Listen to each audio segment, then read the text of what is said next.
The Last Boss, Chapter 4, Karma. I turned back and saw the Don dragging one of his legs towards us. The chain of bullets he wore across his chest had significantly reduced. He had dark patches and blood clots all over his face. He tied a strip of cloth around what I suspected was a bullet wound on his left thigh. I was sure the confrontation with the soldiers had not gone well. He ground his teeth with each step he took, yet he was still in control. Maggots! You all think you can escape me after all you made me pass through? No! Fucking maggot! Impossible! He blared his teeth as he got closer. We all stayed down. The way the lunatic was spraying bullets into the sky generously, not even Biggie could dare any kamikaze moves. When he got close enough, he threw a piece of rope to me. It dropped at my feet. I looked at him with raised eyeballs. Hey, lover boy, pick it up, he barked. I hesitated at first, trying to talk him out of it, but the lunatic fired several shots at my feet to reset my brain. I jumped up and down several times, and Fiona stiffened. The Akin in me disappeared pronto. I picked up the rope. He instructed me to tie everyone up and made it clear that he wouldn't hesitate to blow up my skull if I tried anything funny. Tried anything funny, ke? Me that the Akin in me has disappeared. I complied. Excuse me, sir. Shola spoke up, being careful not to trigger the Don's wrath. See, I don't trust this lover boy. The way I'm looking at his eyes, I'm not sure he will carry out your instructions very well, sir. What are you doing, Shola? I tried to shut him up. And who made you as leader or spokesman, Akin? All man for himself. He flared up at me. Then he turned back to the Don. Boss, I have told these fools several times that we can't run away from you, but they wouldn't listen. Let me be your loyal servant and you'll be my master. I will do whatever you ask me to do, I promise. Moreover, you are injured. You need support and you can count on me. Surprisingly, Shola was able to talk his way into the Don's heart. His betrayal pissed us off and we yelled at him to shut his mouth. Instead of Shola, the Don responded by spraying bullets right over our heads. We screamed and ducked, quivering while blocking our ears with our palms. Sister Elizabeth clutched her beret to her chest as if it was the key to enter into the kingdom of heaven. Sweat dripped from her chin like water from a tap. Fiona wrapped her hand around her tab. Shut up, maggot! The Don shouted. Here is someone with some sense after all. He faced Shola. Take the rope from him and tie them up. Shola gleefully carried out the assignment, tying our hands behind us so tight that I feared the rope would eat into our flesh. All of a sudden, there was a rumble in the sky. Dark clouds started gathering together to obscure the moonlight.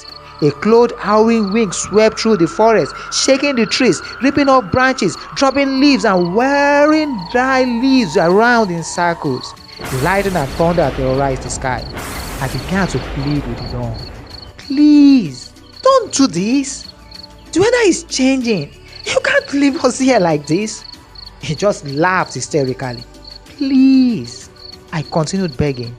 If for nothing else, consider this little boy. You can't let him die like this. I didn't realize when tears rolled down my cheeks. He would anyway. Does it matter if he dies now or later? Do you think he can survive the ordeal of this jungle? Look around you. We are in the middle of nowhere. We are fucking lost, maggots. You would be doing that little boy a whole lot of good if you pulled the trigger to his skull right now. You are a devil. I spat at him.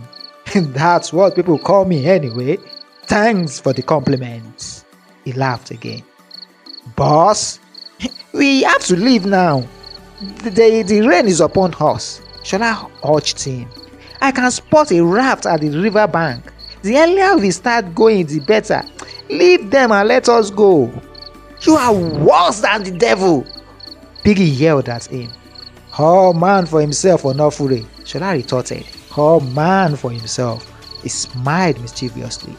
Amaka started crying and cursing as the Don and Shola turned their backs to leave. "My God will punish the two of you. You will rot."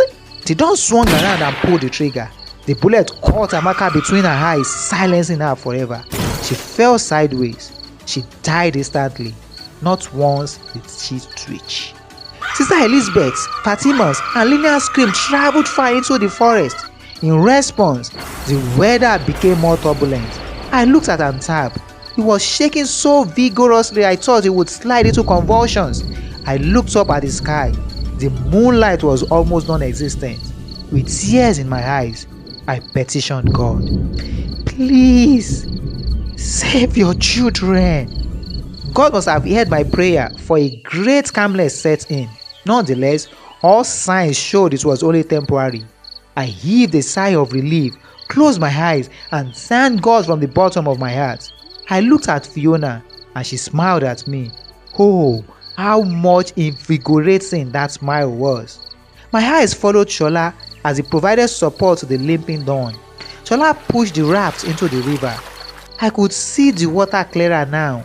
It wasn't as clean as we thought earlier, and I wasn't sure it was suitable for drinking. It wasn't even a river. It was a swamp. It was dark, and leaves and other litters were floating on it. It had a distinct smell. I sensed something strange about that water. Sister Elizabeth momentarily distracted me. "Chai, now like this girl head won't catch me, so?" I heard her ruin. "What are you talking about, Sister Lizzie?" Fiona inquired. "The girl I cheated at the park. If she had been the one to get the last ticket, I wouldn't have been on that bus in the first place." I was sure Fiona must have been tempted to tell her it served her right, but for the present situation.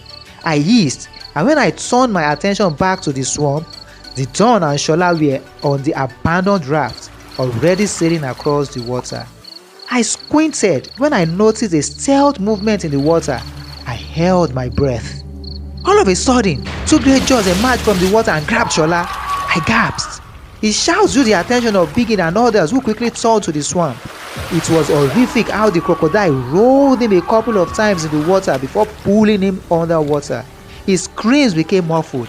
Blood diffused over the water, turning it red. The smell of blood drew the other crocodiles towards the fray raft. The Dawn's gut left him in an instant. He turned frantically in all directions, firing sporadically into the water. The once troubled water suddenly became calm. He began to steer the raft back to shore. He did it as quietly as possible, even afraid to breathe. The look of terror hung over his face. He looked over his shoulder several times. The raft didn't look like it would hold for long. Just as he was about to get to the shore, the water began to ripple. The crocodile glided under the water towards the raft at an alarming speed, with its scaly back barely visible above the water. Terrified Dawn noticed the movement and intensified his effort to get to shore before the reptile caught up with him. Unfortunately, his panic response rocked the raft too hard that it gave way. It fell into the water. The agitation stirred up the crocodiles, and several others joined the pursuit as the Dawn swam frantically to shore. He got to the bank, but before he could climb ashore, one of the ferocious beasts beat his leg and tried to drag him into the water. He screamed and quickly turned around and pumped the remaining bullets into the crocodile's head. The predator grunted and sank to the bottom of the water with a piece of the Dawn's leg on the knee down hanging in his mouth. He scampered to the shore, holding the limb from which blood gushed out. His scream traveled beyond the swamp far into the woods. I felt the urge to run to him and help him up, but we were still tied up. While he was still struggling with the pain, another crocodile leapt out of the water and grabbed him with its powerful jaws. His eyes bulged and blood gushed out from his mouth. He clutched to a stalk. He looked straight into my eyes imploringly. The more he opened his mouth to beg for help, the more blood gushed out. There was nothing I could do. Finally, he lost his grip and the croc dragged him into the water. My heart bled. Moments later, the water turned red and its calm returned. I turned back and saw Fiona and the others in tears. I kept praying to God for help in my head, and I was sure others were doing the same too. Sister Elizabeth was too distraught to shout her usual "Blood of Jesus" or "Holy Mary, Mother of Jesus." Yet, I knew she was praying in her mind too. So many things bothered me as we sat helplessly in the open. Apart from the elements, we had ferocious animals, dehydration and hunger to contend with, and the emotional wreck of watching Amaka's lifeless body right in front of us. There it was, curled like the letter S, with her hands tied behind her back and staring eyes that saw nothing. If God didn't answer us in time, any of these was sure to kill us. We remained in that position for about 45 minutes, having as companions the eerie sounds the forest produced. We could only hope for the best as the morning gradually crept along. My body ached and my wrist burned with pain. My heart sank when I saw the pain in Amtab's eyes. I called Shola 1,000 times, although he was now dead. I didn't know that Fiona too was paying attention to Amtab until I heard her call his name. Amtab! Amtab! Stay with us, right? We will all be fine. She encouraged him in a hushed tone, apparently being careful not to draw the attention of any wandering beast to us. I held back tears when I saw him replying with a nod. His face was pale with pain and fear. The time should be about 5 o'clock by now. The leaves close by parted and a figure emerged. We didn't see him coming or hear his footstep until he emerged from the thick. He was armed with an AK-47 rifle and carried a rucksack on his back. Immediately he saw us, he charged towards us.